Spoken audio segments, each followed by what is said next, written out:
If I told you that the worst betrayal of my life came with a slice of turkey and a fake smile, would you believe me? My name is Helen Braxton.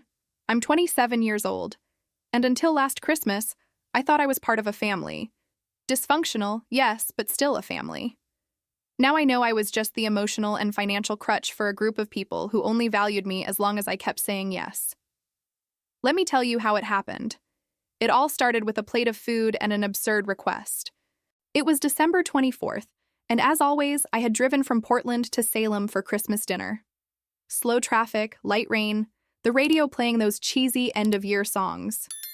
In the trunk, a bottle of expensive Chilean wine I bought to please my father, and a few gifts, each one carefully wrapped, with handmade tags. I arrived at my parents' house around 6 in the evening. Emily, my sister, was already there with freshly styled hair, a tiny dress, and that fake smile she puts on when she wants something. She's 19 and has never kept a job for more than 3 weeks.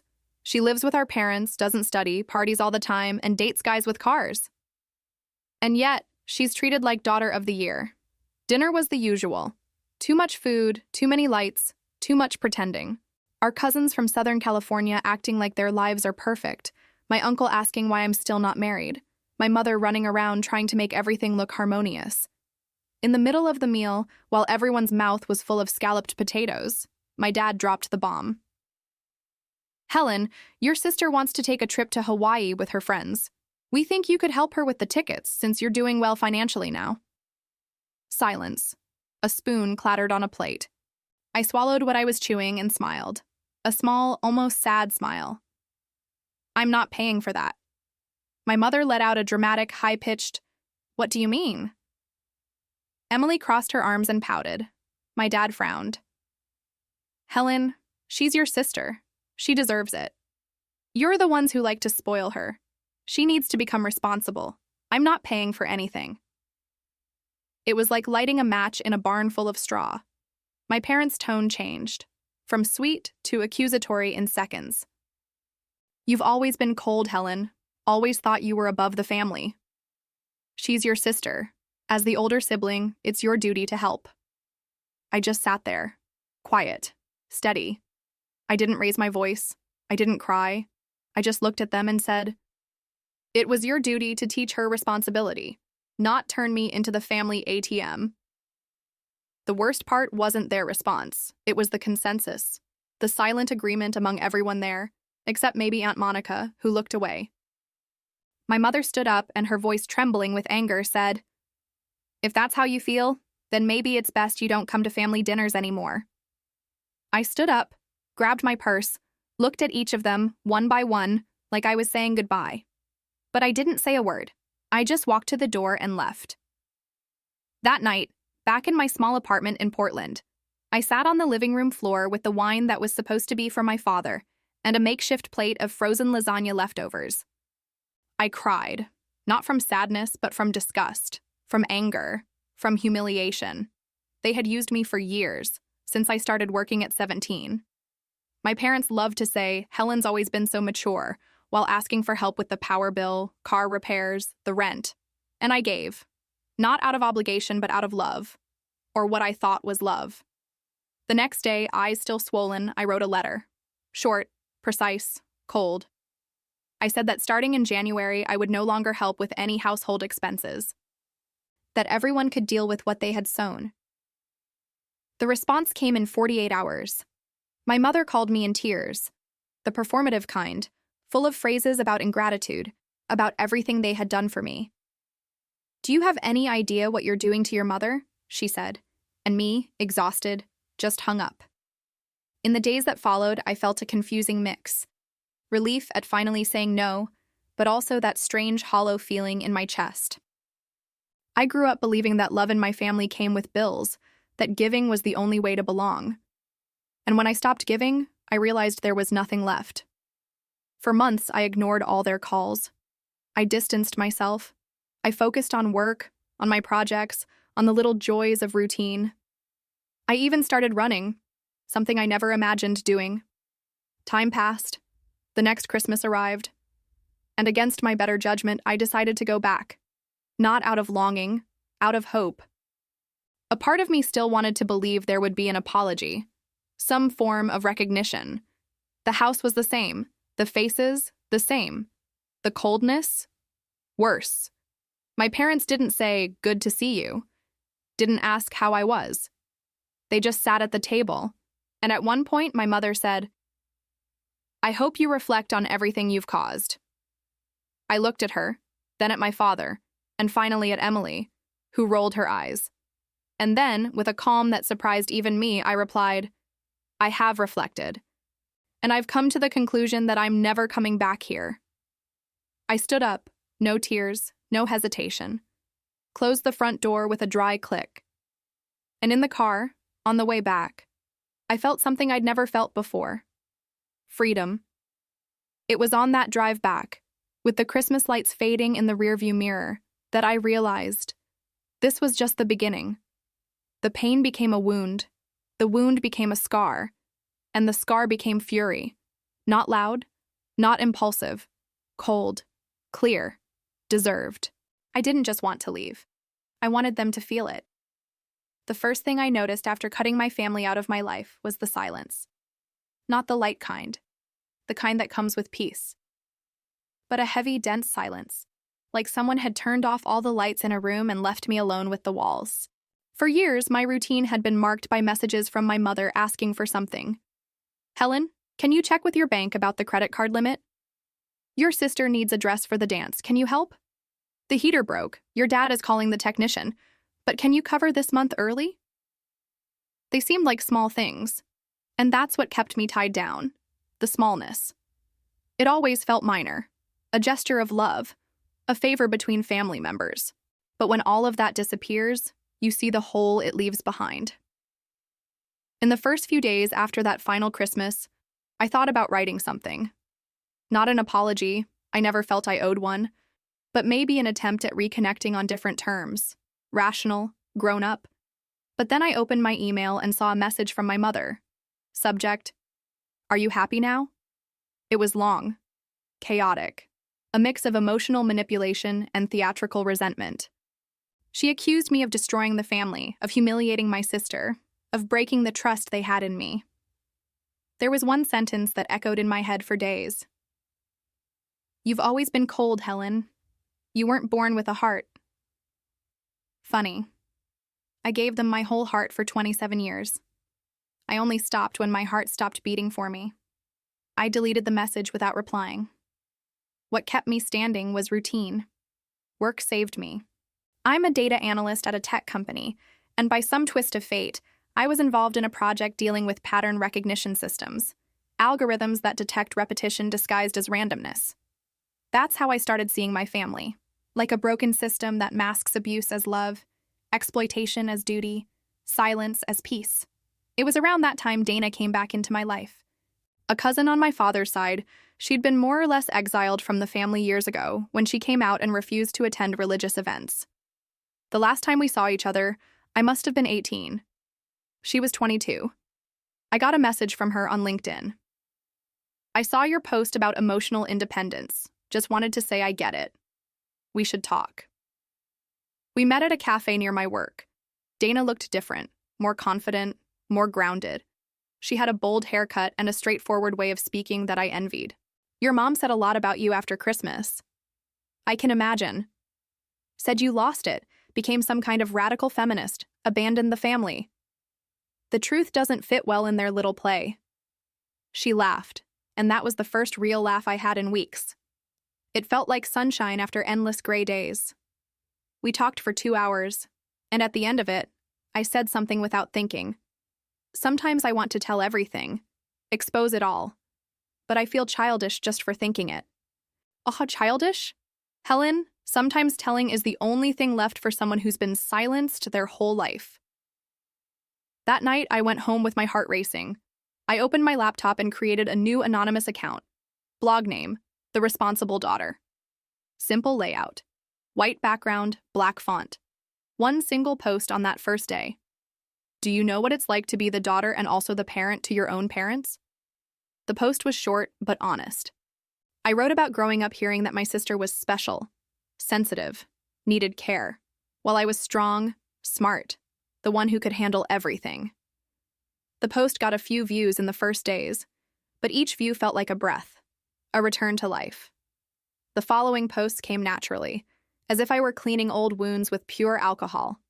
I wrote about how it felt when my parents used the money I sent to pay off their debts, then bought Emily a new iPhone. About the time Emily crashed the car and I got blamed, if I had bought her a car, it wouldn't have happened. It was all real. No exaggerations, no fiction, just the raw truth. Then one of my coworkers, Peter, one of the engineers on the team, asked to talk.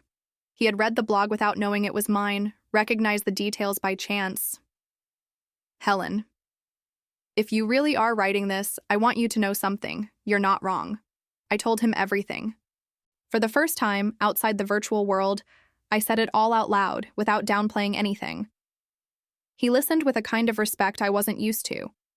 He looked me in the eyes and, in the end, said something that shifted everything. You don't have to forgive people who never even apologized. That sentence stayed with me.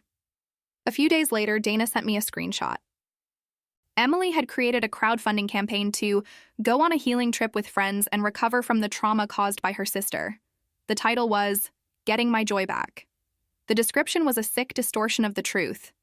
She claimed I had emotionally abandoned her, that I was cruel for refusing to help, that I was a toxic person.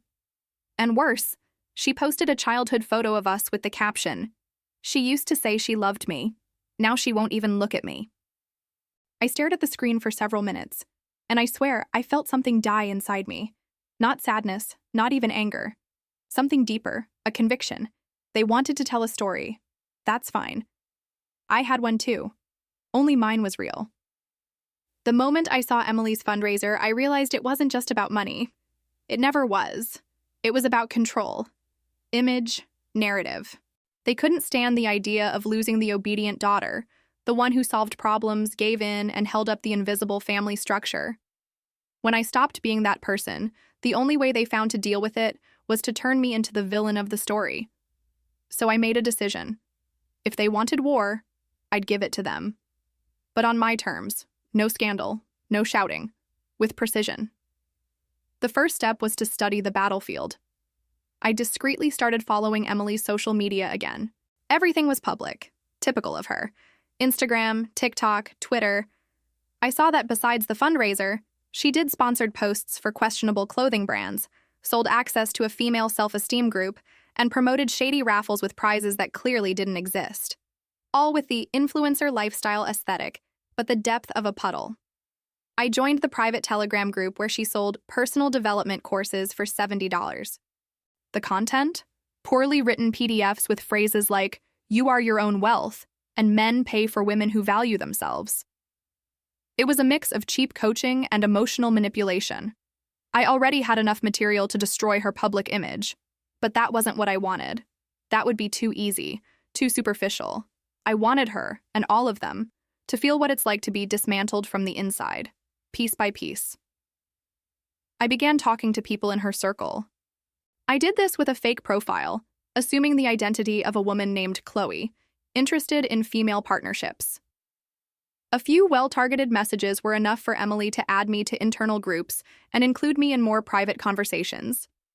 There, I discovered the true extent of the theater. The trip to Hawaii was just a cover. She actually wanted to go to an underground rave in Tulum. There were reports of her scamming ex-boyfriends, getting bank transfers through emotional blackmail. And the worst? An older married boyfriend who financed part of her lifestyle, including an apartment rented in the Pearl District that supposedly my parents thought was paid for by graphic design freelancing. With all this data in hand, I did what I always knew best: build a plan, and this time, with support. Peter, my coworker, was essential. He was discreet, loyal, and smart. He knew my story from the start, and when I told him what I had, he didn't back down. "Helen, do you want justice or do you want to watch the circus burn?" "I want to burn the whole theater down, with the actors still inside." We plotted together, created a comprehensive report with organized evidence, screenshots, audio, proofs, everything structured with the coldness of an internal audit. Only in this case, the target was my own sister, and by extension, my parents. I decided to send the material to 3 specific recipients. The husband of the woman Emily was cheating on with that married boyfriend, the clothing brand she had a publicity contract with, the lawyer of that husband. Yes, Peter helped me track that down. The fall was quick and silent, like any good revenge.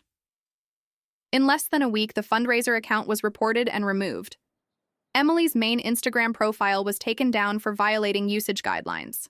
The clothing brand issued a statement saying they do not condone unethical behavior from their promotion partners and terminated the contract. And the married boyfriend? The husband of the betrayed wife not only found out everything but posted a dossier on Facebook with screenshots and photos. The wife filed for divorce and took half the assets, including the car he had given Emily. I heard about it through a contact of Dana's, who saw everything spreading through local gossip groups. It was the beginning of the dismantling. But even watching it all fall apart, I didn't feel immediate pleasure. It was a more complex feeling, like finishing a marathon exhausted, silently, lungs burning, and body begging for water. Peter asked me days later, "And now? Are you going to admit it was you?" No. This isn't about recognition. It's about stepping away, about no longer being a pawn in their game. Then came the call. My mother. Her voice shaky, but not for the right reasons. "Your sister is devastated. Did you see what happened?" "Yes, I did." "Do you know anything about it?" "I only know we reap what we sow, Mom. And you spent years sowing lies." She tried to argue, but I hung up. For the first time, I didn't tremble afterward. I started feeling different, more solid, less reactive. That's when the blog The Responsible Daughter began gaining notoriety. One post in particular went viral. "When the oldest daughter stops paying for the family's silence." Thousands of shares, comments from women saying, "That's me. No one's ever put this into words." I was invited to a podcast about toxic family ties. I declined.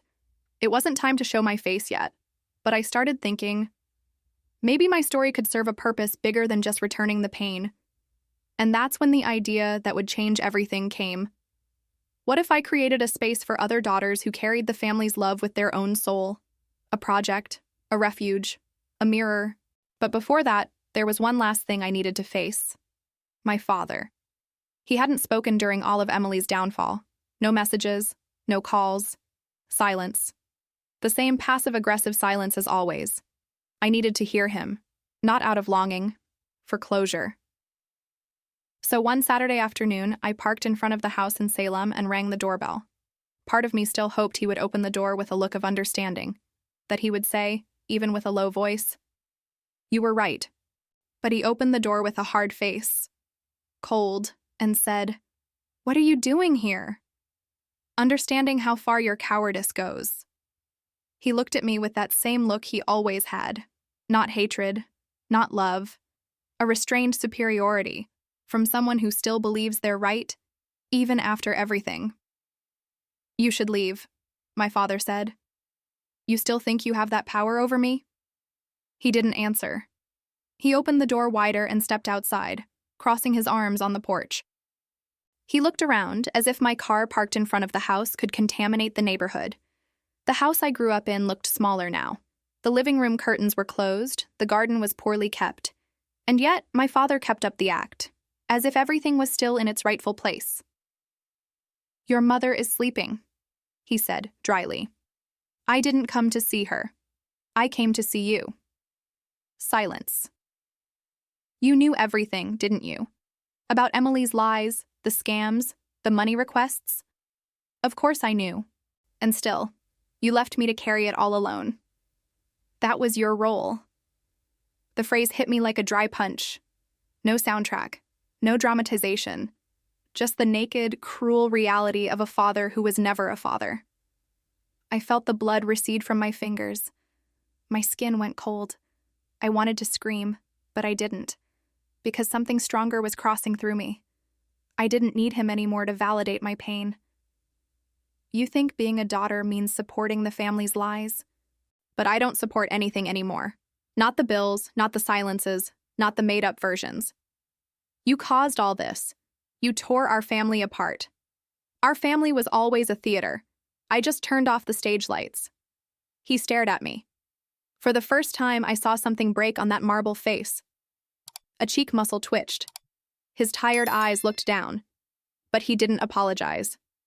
Nor did he try to justify himself. He turned his back and went inside.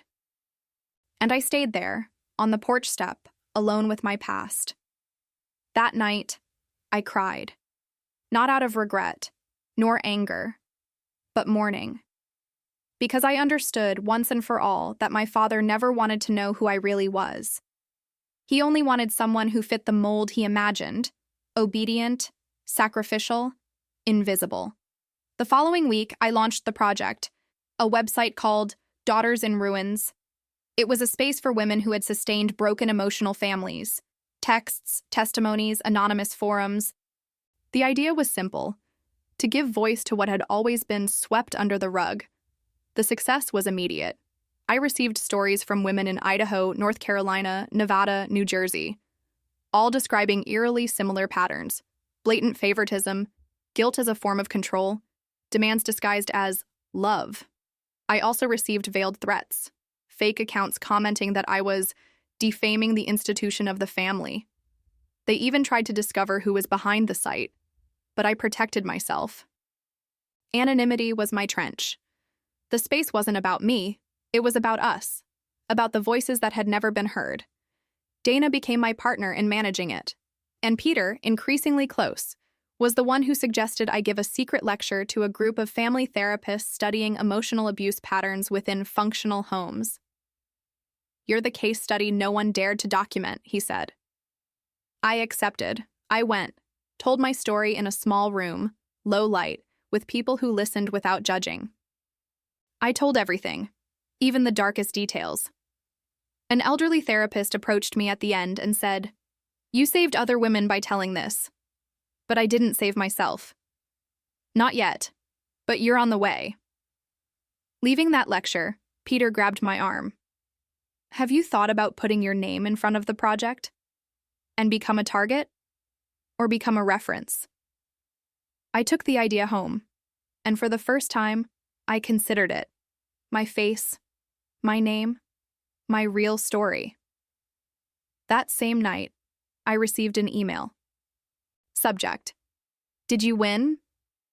It was from Emily, short, cold, and yet something about it shook me. "Congratulations. You got what you wanted. I hope it's worth it." I read it over and over. Didn't reply, but I thought, a lot. Had I really won? Or had I just managed to pull the mask off a lie and was now dealing with the echo of it? I decided to go further. I created a series of videos, all anonymous, narrating excerpts from the blog with synthesized voices. I called it Survival Manual for Unloved Daughters. The first video got 50,000 views in 2 days.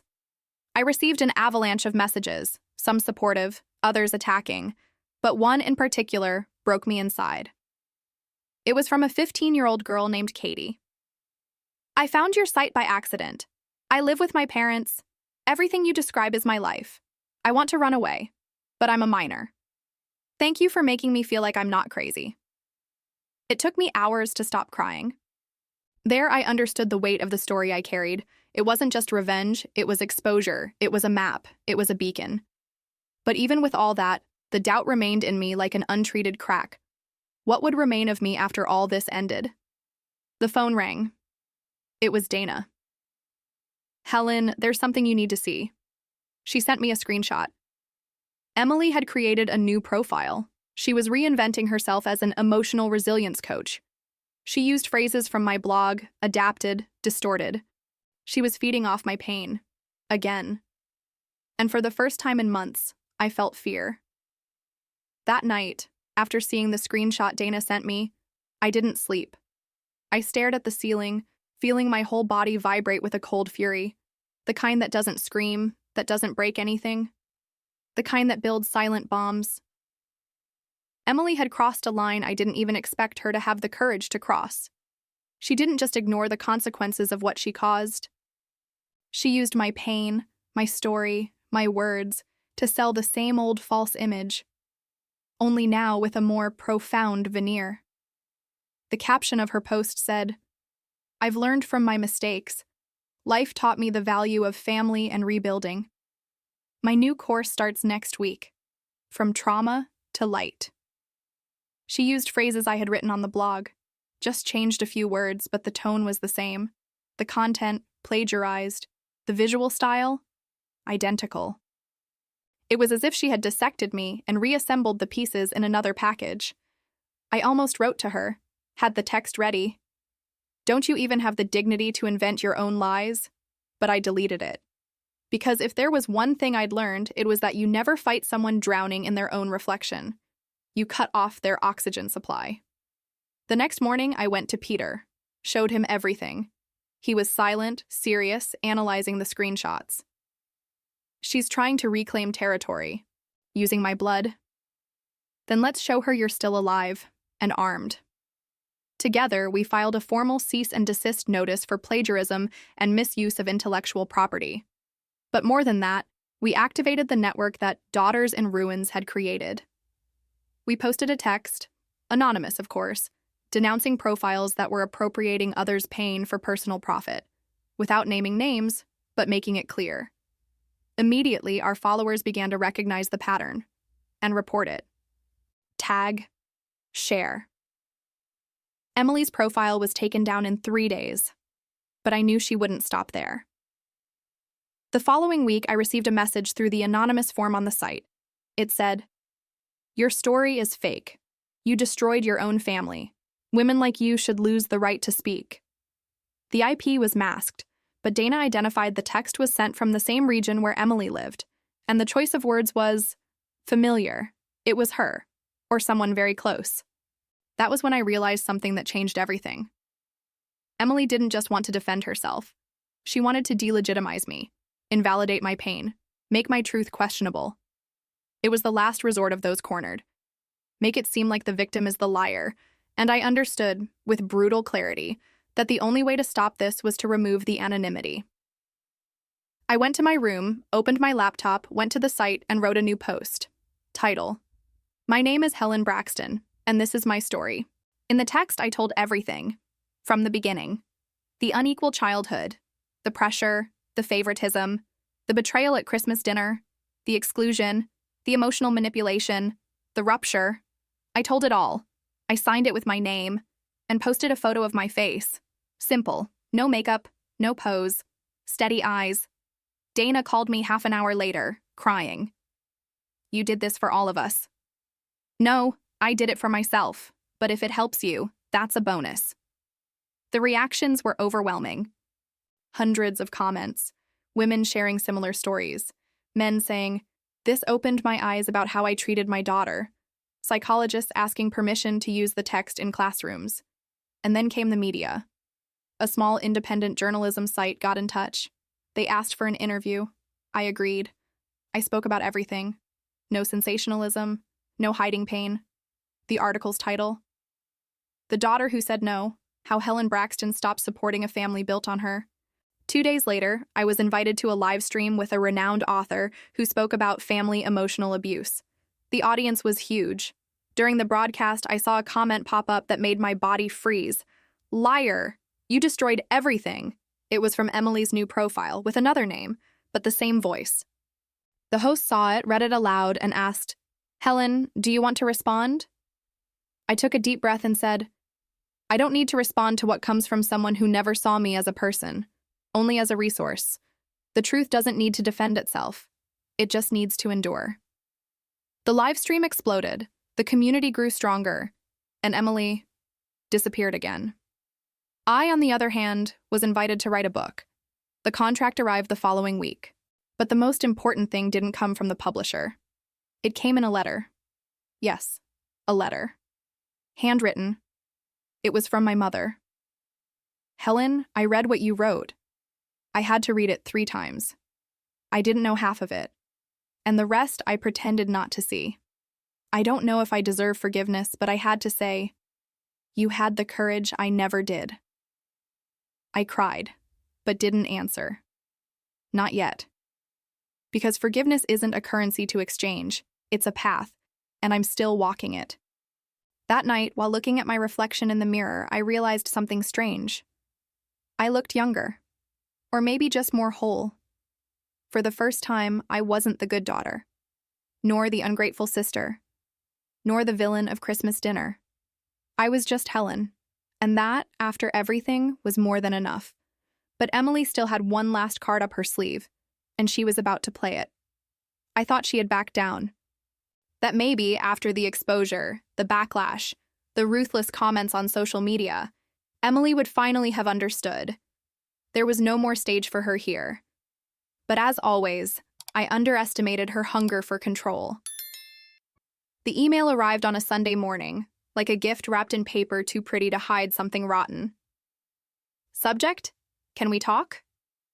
Sender: Emily Braxton, emotional healing consultant. The text was short, direct, and strategically victim-playing. Hi, Helen. I think it's time we have an honest conversation. I'm willing to apologize if it helps you move forward. The family is suffering. Mom is in poor health. Dad barely speaks to me anymore. I've changed. I'm trying to be a better person. Can we meet to talk? Just the two of us, in peace. I stared at that paragraph for minutes, analyzing every word, every tone choice, like someone dismantling a trap with bare hands. She didn't want to talk. She wanted to control the narrative. She wanted to put out the fire I lit with the truth, without admitting any guilt. And of course, she wanted to look remorseful to anyone watching from outside. She was playing chess with other people's emotions, and this time, I wouldn't be the pawn. I took a breath, copied the email, sent it to Dana and Peter. Peter replied in 5 minutes. Don't go. No coffee is worth that risk. But I already knew I would. Not because I believed her, but because I needed to look into the eyes of the girl who spent years reducing me to dust, and finally say, without fear, who I was now. We arranged to meet at a cafe on Franklin Avenue in Milwaukee's East Side. Neutral place, public, safe. I arrived 10 minutes early, sat facing the entrance, ordered chamomile tea just to have something in my hands. When she walked in, I saw she was still her, but with a new veneer. Hair tied in a loose bun, beige sweater, natural makeup. A caricature of balance. Helen, she said, smiling. Emily. She sat down, adjusting her designer bag on her lap, her eyes scanning the room. Classic her, measuring the audience before starting the show. You look nice, she said. I didn't come here for compliments. She bit her lip. That old expression of fake vulnerability. Look, I know I made mistakes. Many.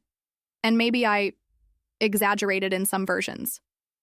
You lied, you manipulated, and you tried to erase me, Emily. I was immature, Helen. You know how Mom and Dad raised me. I just learned to survive that way. And me? I was raised in the same house, and I didn't turn out like that. She shrank a little, looked out the window. When she looked back at me, her eyes were full of tears. I envied you. You were always the strong one, the smart one, the one who fixed everything. I felt invisible next to you. Funny, because I spent my whole life being the one no one listened to, the one who carried the bills, the pain, the favors, the one who never had room to fail. She swallowed hard. I wanted to apologize, really. I looked deeply into her eyes, and there I realized there was no remorse, only fear. Fear of losing the influence, the name, the image she was trying to rebuild at the cost of my pain. I didn't come here for your apology, Emily. Then why? Because you needed to hear this looking into my eyes. You no longer have power over me. Neither your guilt, nor your blackmail, nor your tears. I don't hate you, but I don't owe you absolution either. I just wanted to start over. Then start far away from me. I stood up, paid for the tea, left without looking back. The next night, I received a new message, anonymous. But the IP was no longer masked. It was from the same address as my parents' house. You destroyed our family. Are you satisfied? Mom is having tests now. If she dies, it's your fault. Yes. They were still trying to use guilt as a weapon. But the difference now was that I was immune to it. The following week, I posted a video, for the first time, with my real voice, my image. No filters. In it, I said, "For years, I tried to be the perfect daughter, until I realized that perfection was the prison where they kept me submissive. Today, I understand that love is not accepting abuse, that forgiveness is not forgetting what destroyed us, and that family isn't who shares DNA, it's who shares truth." The video went viral. It passed 300,000 views in 3 days. I got a message from a podcast producer. He wanted to record a series with me, not sensationalist, deep, documentary style, about stories of daughters rejected, silenced, erased, who chose to live. I accepted. But one last piece of news arrived, like a knock on the door of the past I thought was locked. My mother had been hospitalized. Mild stroke. She was recovering. Peter asked me, "Are you going to visit her?" "I don't know." "Will you regret it if you don't?" "Maybe. But not as much as I'd regret abandoning myself again because of them." I was silent after that, feeling the weight of the choice waiting for me. Life has a strange way of testing our convictions when the dust begins to settle. When everything seems resolved, when you take a deep breath thinking you've conquered the past, that's when it comes back. Not with shouts, with whispers, with promises disguised as reconciliation. After my mother's stroke, the family started moving like an anthill that's been poked. I received messages from uncles, cousins, even neighbors who had never spoken to me before, all trying to push me back into the role of the dutiful daughter, the caregiver, the one who doesn't abandon her own, as if years of neglect and manipulation could be swept under the hospital bed's rug. The message was always the same, just in different ways. She needs you now. Put your pride aside. Be the daughter she raised with so much effort. Ah, that part always makes me laugh. The idea that she raised me with effort, as if I were a project she worked hard to build, and not a stone she constantly tried to shape with disdain or silence. But even so, doubt gnawed at me. What if I didn't go? What if she died and my last act was refusal? What kind of person would that make me? I spent days turning it over in my mind, until I went. Not for my mother, but for myself. I entered the hospital on a Wednesday afternoon. Room 213. I came without telling anyone. I wanted to see her as she was, without theatrics. She was awake, pale, thinner. Her eyes lost somewhere between the TV and the window. When she saw me, she blinked a few times as if she doubted. "Helen?" I nodded. Didn't smile. She straightened a little in bed. "I didn't think you'd come." "Neither did I." Silence. For a few minutes, only the sound of machines.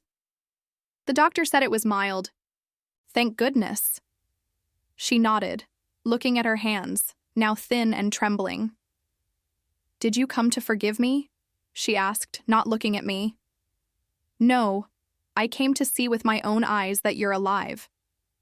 And now that you've seen, now I can go back to my life knowing I owe you nothing." She swallowed hard, but didn't cry. "Emily said you lied about everything, that you're making money off our pain. Emily lies even to herself. And if you feel pain, maybe it's the first sign that you're truly alive." She looked at me for the first time. There was no hatred in her eyes. But neither was there love. There was bitter acceptance. A woman who realized too late the price of the daughter she lost trying to mold her as she wanted. "So you won't come back?" she whispered. "No." I stood up, grabbed my bag, went to the door. Before leaving, I said, "The family that destroys you has no right to your mourning." I closed the door quietly, and when I got outside, the air felt different. I stood in the hospital parking lot for a while, watching the trees sway in the wind, as if the world hadn't ended inside. I went back home and never received a call again. No message. Emily disappeared from social media. Her profile was deactivated after the podcast I recorded went viral. In the series, I didn't mention names, but those who knew, knew. Those who needed to hear, heard. People started stopping me on the street. Women with tears in their eyes, silent hugs, simple words like, "Thank you for speaking." Men with bowed heads saying, "I have a daughter, and I didn't see." I published the book 7 months later. Title, The Breaking of the Mirror, Memories of the Useful Daughter. It was read in schools, in support groups, in therapy rooms, but most importantly, it was read by me, out loud, alone, from start to finish, so that my own story sounded real to my ears and no longer like invented guilt. Dana became my blog editor. Today we have over 400,000 monthly readers. Peter became my agent and one of my greatest allies. And me? I live in Madison now. I have a balcony overlooking the lake, a cat named June, and every night I write one line of what they never let me say out loud. The last letter I received from my parents arrived 2 months ago, still sealed. It's in the desk drawer. I don't know if I'll ever open it, because sometimes forgiveness doesn't come from reunion, but from the choice not to repeat the wound. Today, I live a life that requires no explanations, where my worth doesn't depend on sacrifice, where no one watches me waiting for me to break so they can use me as a stepping stone. I'm not a martyr. I'm not a saint. And definitely, I'm not ungrateful. I am Helen Braxton, daughter of no one. And that, finally, is enough for me. And if you enjoyed this powerful story of female revenge, leave a like and subscribe to the channel so you don't miss any stories like this one. There's plenty of twists, emotion, and justice coming your way. Oh, click the video that's popping up on your screen right now to watch another breathtaking revenge story. The next one might be even more intense. I'll see you there.